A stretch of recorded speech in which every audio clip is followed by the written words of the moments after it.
When a lonely billionaire follows his son to a rundown diner and sees him hugging a waitress, he uncovers a world of kindness, truth, and love that changes all their lives forever. Ethan Collins had everything a person could dream of. He'd lived in a huge glass mansion in Manhattan, owned luxury cars most people only saw in magazines, and ran one of the most successful real estate companies in New York.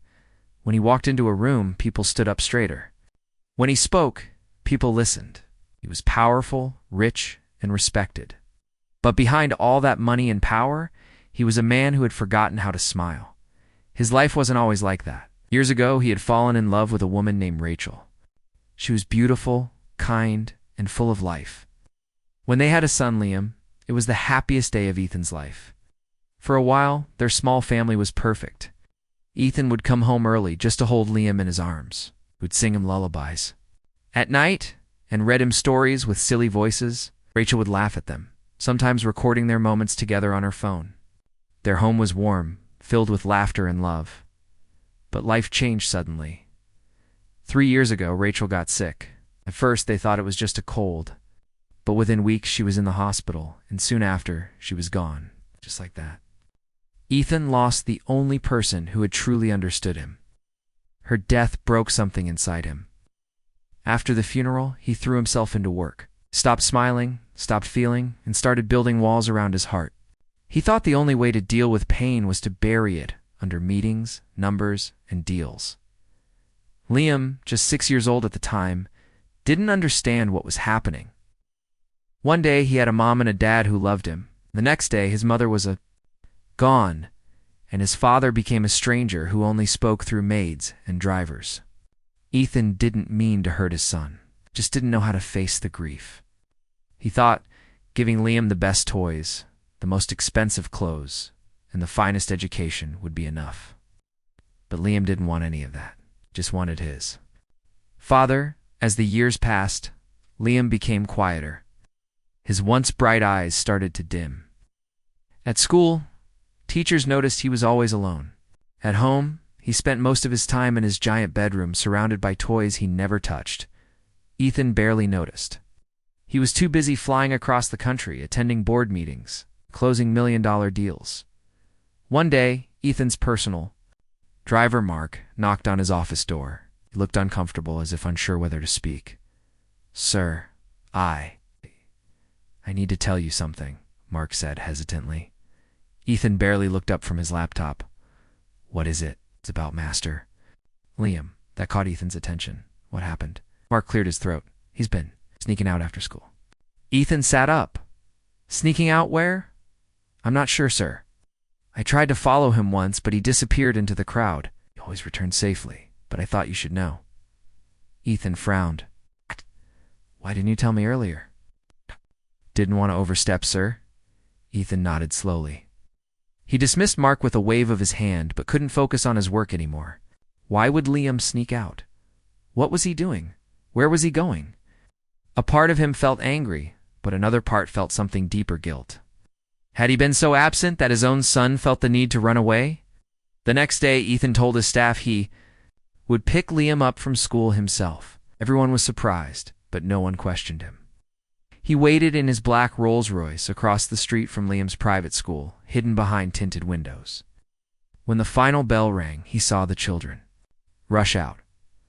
Liam walked out alone, his backpack slung over one shoulder, head down. Instead of heading home, he walked in the opposite direction. Into the busy city streets, Ethan started the car and followed him at a safe distance. Liam walked for nearly 20 minutes, weaving through crowds like he knew exactly where he was going. Finally, he stopped in front of a small diner and old-fashioned place with a red and white sign that said Mel's Corner Caf. It was nothing fancy. The windows were slightly fogged, and the paint was chipped in places. But it looked cozy and warm. Ethan parked across the street and watched as Liam pushed open the door and stepped inside. Curious, Ethan walked closer and stood near the window, careful not to be seen. What he saw next shocked him. Inside, Liam was sitting at the counter, his legs dangling from the stool. A young waitress in her 20s came over, smiling brightly. She said something that made Liam laugh, a full, hearty laugh Ethan hadn't heard in years. Then, without hesitation, Liam stood up and wrapped his arms around the waitress in a warm hug. She hugged him back gently. Brushing his hair with her hand like a sister or an older friend, Ethan felt like someone had punched him in the chest. He had no idea who this woman was, but clearly Liam trusted her, loved her even.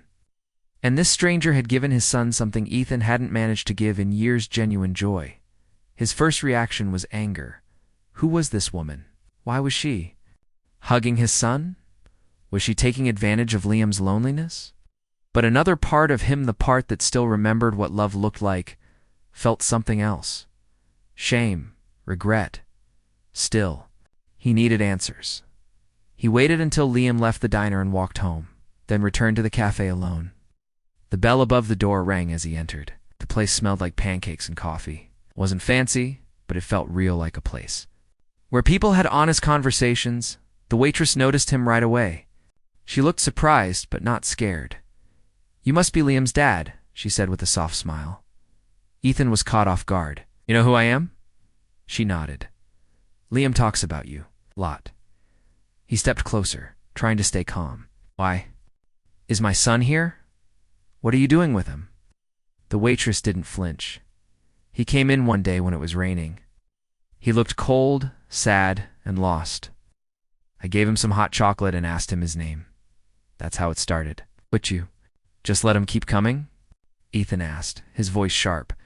She met his eyes, not intimidated. He needed someone to talk to, someone who listened, someone who didn't look at him like a rich kid or a problem to be solved. Ethan didn't know what to say. This young woman, working in a simple diner, had seen what he couldn't or maybe didn't want to see.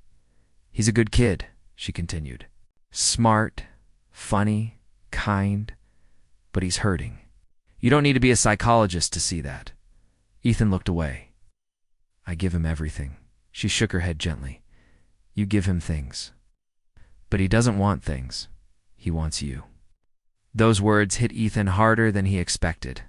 He had spent so much time trying to build an empire that he had forgotten how to be a father. He had thought providing was enough, but it wasn't. He left the diner without another word, his mind spinning. That night, he sat in his study, the lights low, and pulled out an old box of Rachel's things. He found a video on her phone, Liam's 3rd birthday. Rachel was laughing as Ethan held Liam in his arms, singing a silly song. Liam was clapping, cake on his cheeks, eyes glowing with joy. That boy. That moment. It felt like a lifetime ago. Ethan sat there for hours, watching old videos, listening to Rachel's voice, watching Liam's tiny hands reaching out for his father's face. The pain in Ethan's chest grew heavy. How had he let so much time slip away? For the first time in years, Ethan cried.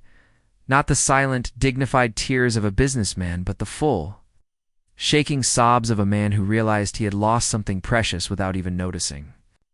And as the tears fell, he made a quiet promise to himself he would try to fix it. Somehow, some way, he would be a father again. Not the perfect one, not the richest, the one Liam deserved. And it all started with a boy, a rainy day, and a waitress who served more than just coffee. The next morning, Ethan Collins couldn't focus on anything. His phone buzzed with messages from business partners. His assistant reminded him of meetings, and his team waited for his approval on several deals. But none of it mattered to him anymore. All he could think about was what he had seen the day before: his son Liam hugging a waitress in a small, quiet diner, with a smile that hadn't touched his face in years. Ethan had built his entire life around power and success. He was used to people fearing him, respecting him, and doing what he said. But that young woman in the diner, she wasn't afraid of him. No. She had looked him in the eye and told him the truth. And even though it stung, he couldn't stop hearing her words. He doesn't want things. He wants you. It echoed in his mind like a bell that refused to go silent. He stared out of the window of his office, watching the city below move like ants on a chessboard. All these buildings, all this money, all these meetings, what was it all worth if his own son didn't feel loved? Later that afternoon, he sat across from Liam at their dinner table. The long, polished oak table could seat 12 people, but it was just the two of them, as always. A private chef had prepared a gourmet meal, but Liam just picked at his food. There was silence between them. heavy and awkward. Ethan watched him carefully. Sorry, Liam. He said finally. Liam looked up slowly. Yes, where do you go after school? Liam paused. He didn't answer right away. His eyes searched his father's face, trying to read his mood. I go to Mel's, he said quietly. Ethan nodded. The diner? Liam's shoulders tensed. Am I in trouble? Ethan shook his head. No, I saw you there yesterday. Liam's eyes widened. You followed me? I wanted to know where you were going. I was worried. Liam's face changed. His eyebrows lowered. You were worried? Now you're worried? Ethan didn't know what to say. The anger in his son's voice hurt more than he expected. He had never seen Liam like this. I'm sorry, Ethan said. I should have asked. You earlier. There was another silence. Then Liam mumbled, Mel's is nice. Mia is nice. Ethan leaned forward slightly. Mia. That's the waitress? Liam nodded. She's not just a waitress. She listens to me. She doesn't talk to me like I'm a problem. She makes me laugh. Ethan nodded slowly, taking it all in. Would it be okay if I came with you tomorrow? Surprised? You want to come? I'd like to meet her. It's a real way, not like yesterday. Liam thought for a moment, then gave a small smile. Gosh. The next day, Ethan did something he hadn't done in years. He left his office early. His driver was shocked. His assistant nearly dropped her tablet. Ethan simply told them he had something more important to do. And for once he meant it. At 4:30 p.m., he and Liam walked together down the sidewalk toward Mel's Corner Cafe. Ethan wore casual clothes, trying not to draw attention. It wasn't easy for a billionaire to blend in, but for his son's sake, we tried. When they entered the diner, the bell above the door rang, and Mia looked up from behind the counter. Her smile froze when she saw Ethan. But Liam ran in ahead and waved. Hi, Mia. Hey, buddy, she said cheerfully. Then she noticed Ethan walking behind him and gave a polite nod. Ethan stepped forward, feeling awkward. For the first time in a long time, please call me Ethan. Mia nodded again, but didn't smile. What can I get you to? Liam jumped onto his usual stool. Hot chocolate, please. Mia looked at Ethan. And for you? I'll have the same, he said, trying to soften the mood. She raised an eyebrow. Sure thing. She walked to the machine and began preparing the drinks. Ethan watched her. She moved quickly, but gracefully, like someone who'd been doing this job for years. Her apron had a small tear on the side, and her shoes looked worn. But there was something strong about her, a quiet strength that reminded him of Rachel. When she returned, she placed the mugs in front of them. Liam took a sip and sighed happily. Yours is better than the one at home, Mia smiled at him. It's the secret marshmallow trick. Ethan looked at his son. He hadn't seen him talk so much in weeks. Thank you, Ethan said suddenly. Mia looked confused. For what? For being kind to my son, for giving him something I couldn't. She leaned on the counter and looked at him seriously. Didn't do it for thanks. I did it because he's a good kid. Ethan nodded. I believe you. There was a long pause. The diner's soft background music played a slow jazz tune. Other customers came and went, but Ethan's world had narrowed down to this counter, this moment. He cleared his throat. Can I ask you something? Sure. Why did you help him? He's a stranger. Mia shrugged. I've seen a lot of lonely people come in here, but he was different. He reminded me of me, I guess. When I was little, Ethan frowned. What do you mean? Didn't grow up with much. My dad left when I was 5. My mom worked 3 jobs. I spent a lot of time sitting in diners like this, waiting for someone to notice me. I guess when I saw Liam, I just saw myself. Ethan was quiet. Bird stirred something inside him. Mia continued. You know, kids don't need fancy toys or big houses. They need to feel seen, heard, loved. Ethan looked at Liam again. Son was drawing something on a napkin with a pen Mia had given him. He looked peaceful, happy. I didn't realize how far I'd drifted, Ethan admitted. After his mom died, I didn't know how to be. This, Mia softened. Grief does that. It shuts people down. Ethan nodded. Thought if I gave him everything, it would be enough. It never is, Mia said gently. They don't need everything. They need you. Ethan looked down. Do you think it's too late? Mia smiled. It's never too late, not if you're here now. The first time, Ethan smiled back. It was a small smile, but it was real. Liam looked up from his drawing. Dad, look, I made a comic. He held up the napkin. Stick figures showed a boy and a girl in a diner laughing over mugs of cocoa. In the last panel, a tall man joined. Them, and they all laughed together. Ethan stared at it, heart full. That's amazing, Liam. Mia leaned in. Hey, I like that tall guy's hair. They all laughed. It felt natural, like something families do. Over the next week, Ethan started showing up more often. Sometimes he picked Liam up from school and walked with him to the diner. Sometimes he came in alone, just to sit and talk. At first, Mia kept her guard up. But slowly, she began to open up too. Ethan learned that Mia worked 2 jobs to support. Her younger brother, who had been in a car accident and was now in a wheelchair. She had dreams once. She wanted to be a teacher. But life had taken a different path. Despite her own struggles, she always had a smile for Liam. She always made time for him. She became the light in a boy's dark world, and slowly she began to light up Ethan's world too. He started spending more time at home. He canceled meetings to cook breakfast with Liam. They played board games, watched old movies, and laughed together.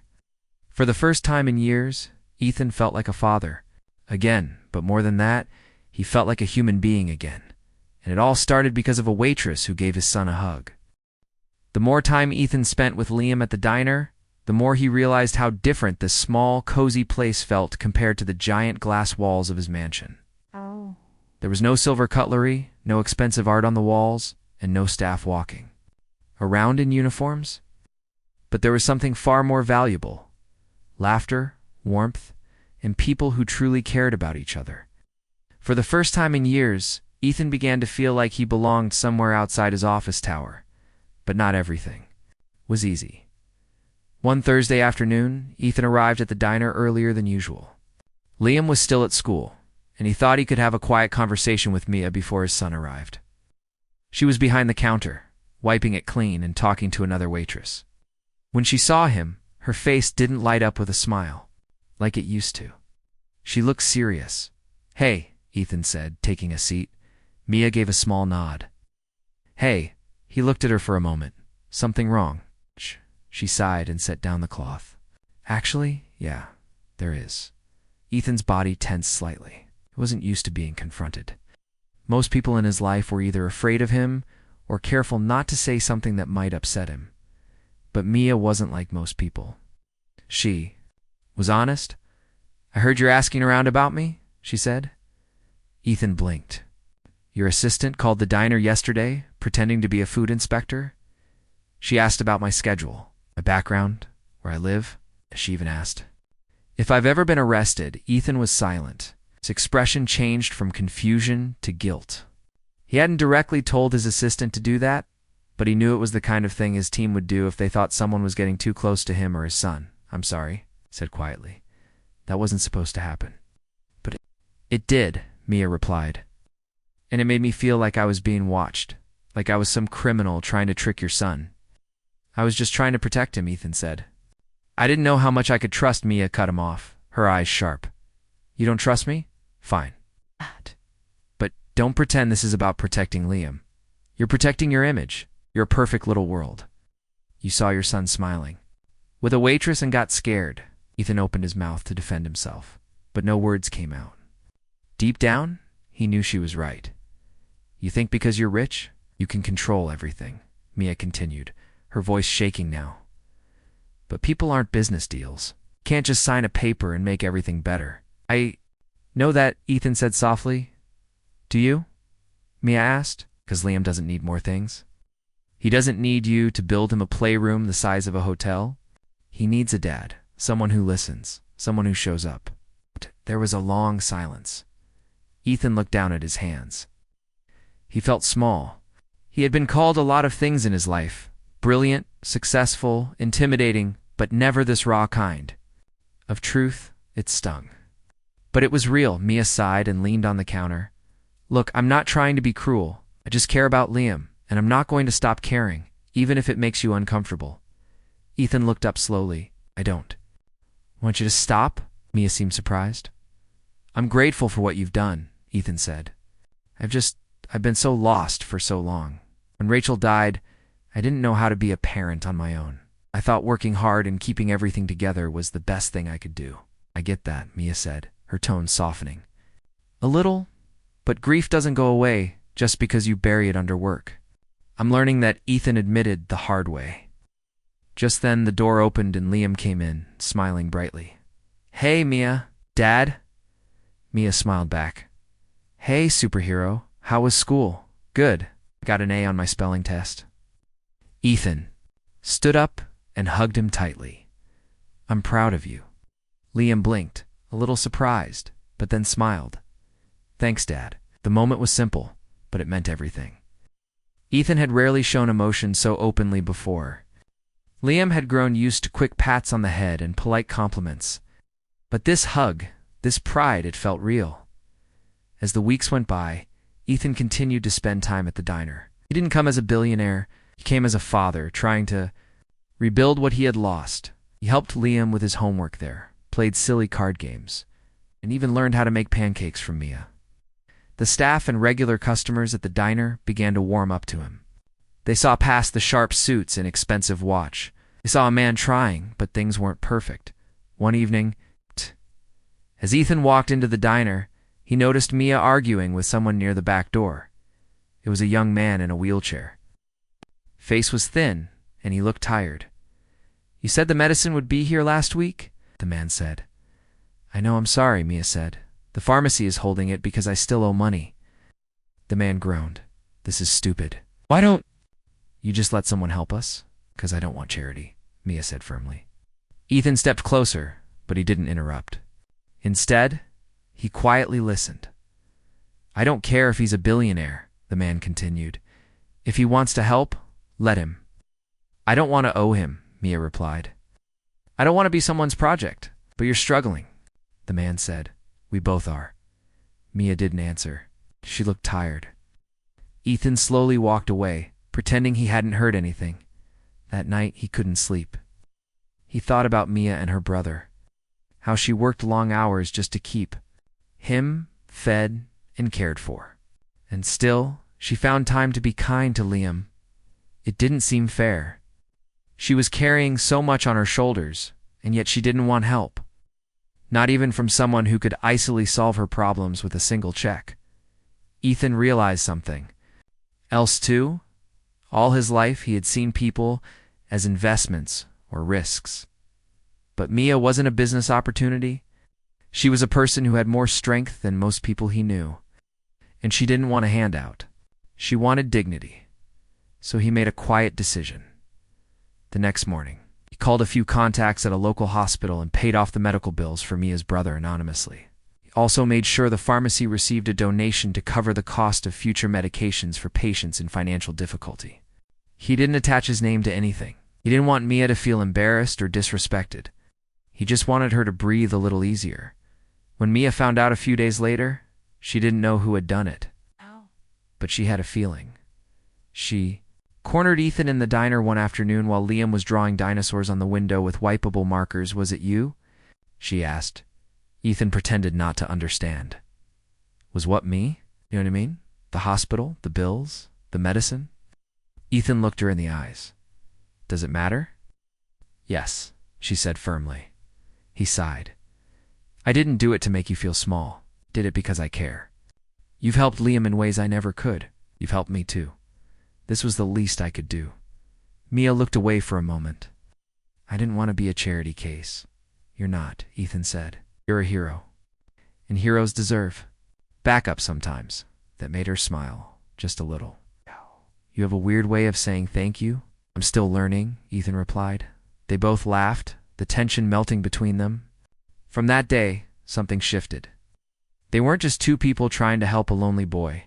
They were friends now, partners in healing. Ethan continued to change. He began adjusting his schedule, reducing his travel, and even taking calls from home so he could be with Liam more often. He started attending school events, even if he didn't understand the songs at the school play. He cheered for Liam louder than anyone. Liam changed too. He smiled more, he talked more, stopped getting in trouble at school. The boy who once snuck away to a diner for warmth now had that warmth at home. One night, as Ethan tucked Liam into bed, Liam looked up and said, "Dad?" "Yes, I like you more now," Ethan chuckled. "Thanks, buddy. I like me more now, too." As he turned off the light and closed the door, Ethan paused. He realized something important. He had spent so many years chasing success, thinking that love could wait, but love doesn't wait. And thanks to a waitress, a small diner, and a brave little boy, he had been given a second chance. He wasn't going to waste it. Weeks had passed since Ethan had begun spending more time at the diner and with Liam. The change in their relationship was visible to everyone who saw them. Liam smiled more often now, and he laughed without holding back. He no longer walked.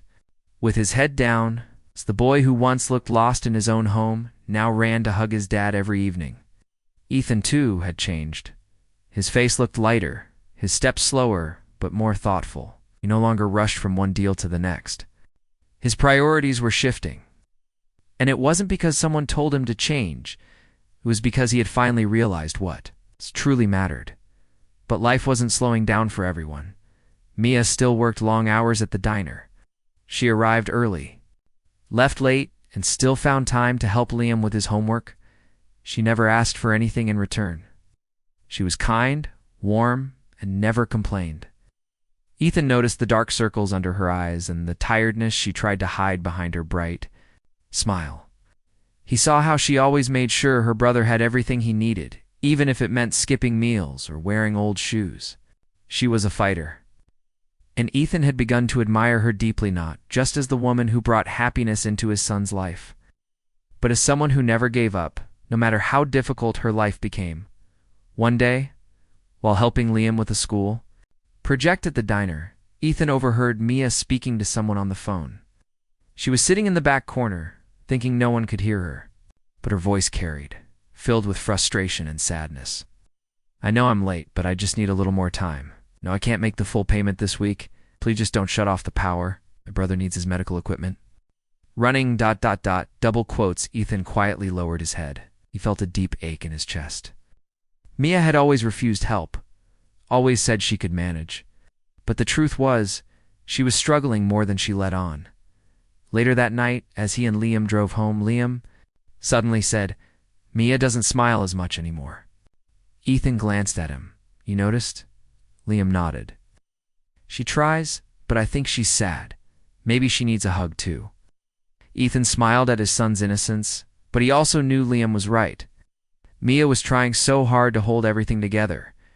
On her own, she didn't want pity or money, but she deserved more than the stress and weight she carried alone. That night, Ethan sat alone in his study, thinking about her. He opened his laptop and started searching. In less than an hour, he found out everything he needed. Mia was 2 months behind on rent. Her brother's medical bills had grown again, and her job barely covered half of what she owed. It wasn't fair. She gave so much to others but had no one looking out for her the next day. Ethan visited a local community charity center that focused on helping families in need. He made a large donation but asked for one thing: in return, complete privacy. He didn't want Mia to know it was him. He also made arrangements with her landlord to forgive her missed rent and cover the next few months quietly. Under a program for anonymous supporters, she wouldn't know it was him unless she dug very deep. But the truth always finds its way out. One evening, Mia came rushing into the diner, her face flushed and her hands shaking. She walked straight up to Ethan, who was sitting with Liam, drawing silly cartoons. "Was it you?" she asked. Ethan looked up. "It's what, me?" "Don't play dumb," she said. "Just got off the phone with my landlord. He said a donor covered my rent through some new Quiet Angel program. Then the power company called. They said someone paid off my balance as a part of a medical assistance fund." "Come on, Ethan. Who else would do this?" Ethan looked at her and said nothing. His silence was enough. Mia's voice softened. "Why would you do that?" Ethan stood up and looked into her eyes. because you've done more for Liam than I could ever repay, because I see you. I see everything you do for your brother, for the people around you, and you do it with so much grace. But I didn't ask for help, she whispered. No, Ethan said gently, but that doesn't mean you don't deserve it. She blinked back tears. You don't have to fix everything, you know. I don't want to fix you, he replied. I just want to make sure the people who matter to my son and now to me don't have to fight their battles alone. There was a long silence between them. Then Mia nodded slowly. Thank you. Ethan smiled. You're welcome. That day, something between them began to shift. They had always been connected through Liam, but now they were beginning to understand each other on a deeper level. They started having longer conversations, not just about school projects or diner food, but about life, dreams, and fears. Mia shared that she once wanted to be a school teacher. She had even enrolled in college once, but had to drop out when her brother got into a car accident. She had been taking care of him ever since, giving up everything she once hoped for. Ethan listened.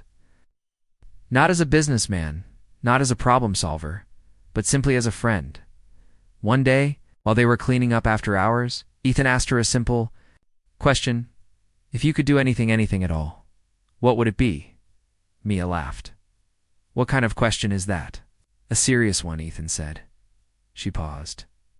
I'd open a place like this, a diner where kids can come after school, get a meal, do their homework, talk to someone if they need to. A safe place, somewhere warm. Somewhere like this, but with more space and more support. Maybe with a little library, some volunteers, maybe tutoring help. Ethan looked at her, impressed. That's a beautiful idea, she shrugged. It's just a dream. Dreams matter, Ethan said. Mia smiled. Not all dreams come true. Some do, he replied softly. A few days later, trouble came. From a place they hadn't expected, a paparazzi photo surfaced online, showed Ethan Collins, one of the richest men in the country, sitting at a tiny diner, laughing with a waitress and a child. The photo went viral. People began asking questions. Who was the woman? Was the billionaire dating a waitress? Was she after his money? The media spun stories that made Mia look bad. Tabloids printed photos of her brother, even their small apartment. Porters began standing outside the diner, shouting questions. Some even tried to follow Liam to school. It became too much. Mia cried when she saw one of the headlines. Waitress seduces billionaire to escape poverty. She slammed the newspaper on the counter in front of Ethan. Is this what your world is like? Ethan looked at the photo and felt sick. I'm sorry, I'll make it stop. How? She asked. They're treating me like some gold digger. Never even taken a cent from you willingly. Ethan picked up his phone and called his publicist. The next morning, he held a press conference. Standing in front of a group of reporters, Ethan made a clear statement. Mia is not after my money. She is not a scandal. She is the person who helped me reconnect with my son. She gave him love, friendship, and safety when I couldn't. Owe her more than I can ever explain. And anyone who tries to drag her name through the mud will deal with me. It was bold, honest, and loud, and it worked. The media changed its tone. Articles shifted to admire Mia's courage. People started praising her instead of mocking her. Messages of support poured into the diner. Customers came not just to eat, but to say thank you. But most importantly, Mia knew Ethan truly respected her. One quiet evening, after the diner had closed and Liam was napping in a booth, Ethan and Mia sat at the counter. I've never had someone defend me like that, Mia said.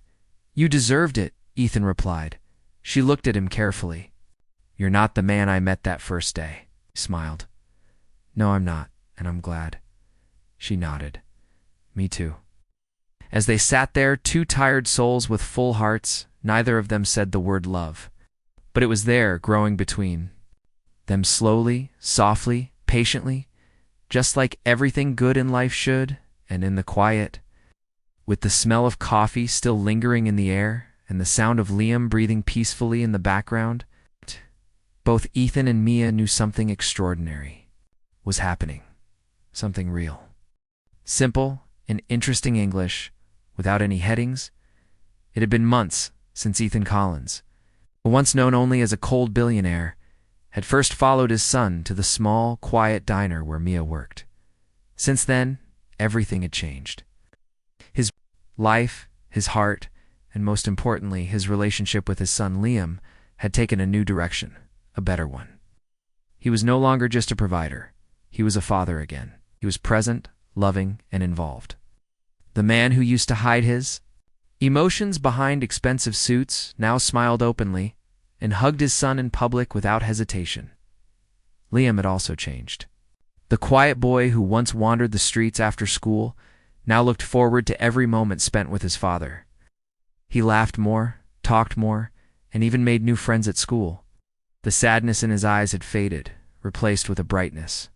That made Ethan proud every day. Much of that healing, Ethan knew, was thanks to Mia. Mia had never asked for anything in return. Even after all the media attention, the hurtful headlines, and the sudden popularity of the diner, she stayed the same. She still worked long hours, still helped Liam with his homework, and still cared for her brother with patience and love. She had been through so much, and yet she never let bitterness harden her heart. Ethan often wondered how one person could be so strong, so kind, and yet so humble. Every time he looked at her, he felt something deeper growing in his heart. It wasn't just admiration anymore. It was something warmer, something closer. But he kept it to himself, unsure if she felt. The same one sunny afternoon, Liam's birthday was approaching. He would be turning 10 soon, and Ethan wanted to make it special. Something meaningful, not just expensive. He didn't want to throw a giant party in a luxury hotel or buy him another gadget. He wanted this birthday to be full of love and real joy. So he asked Liam what he wanted. "Can we have it at Mel's?" Liam said with a big smile. "With Mia and everyone." Ethan laughed. "You don't want a magician or a bounce castle this year?" "Nope. Just Mia's pancakes and maybe some games with the diner people. It's more fun there." Ethan nodded. "Then that's exactly what we'll do." He spoke with Mia, who was surprised but excited about the idea. Together, they planned a simple party at the diner. No cameras, no press, just real people who loved Liam. They decorated the place with streamers and balloons. The regular customers helped too. Some brought handmade cards, some baked small treats. And the chef at the diner created a special chocolate cake with Liam's name on top. When the day came, Liam walked into the diner and gasped with joy. Room was filled with familiar faces, all clapping and cheering for him. A big sign that said "Happy Birthday, Liam" hung across the wall. Mia wore a silly birthday hat and gave him a big hug. "This is the best day ever," Liam shouted. They played music, danced, played games, and ate pancakes and cake. Everyone laughed.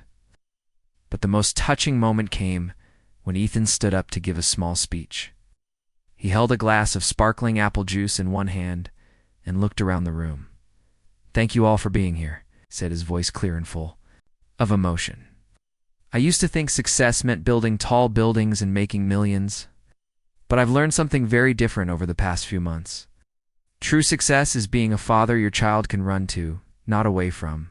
It's being present, being kind, and opening your heart even when it's hard. And I owe that lesson to 2 people." He turned to Liam. "To my son, who never gave up on me."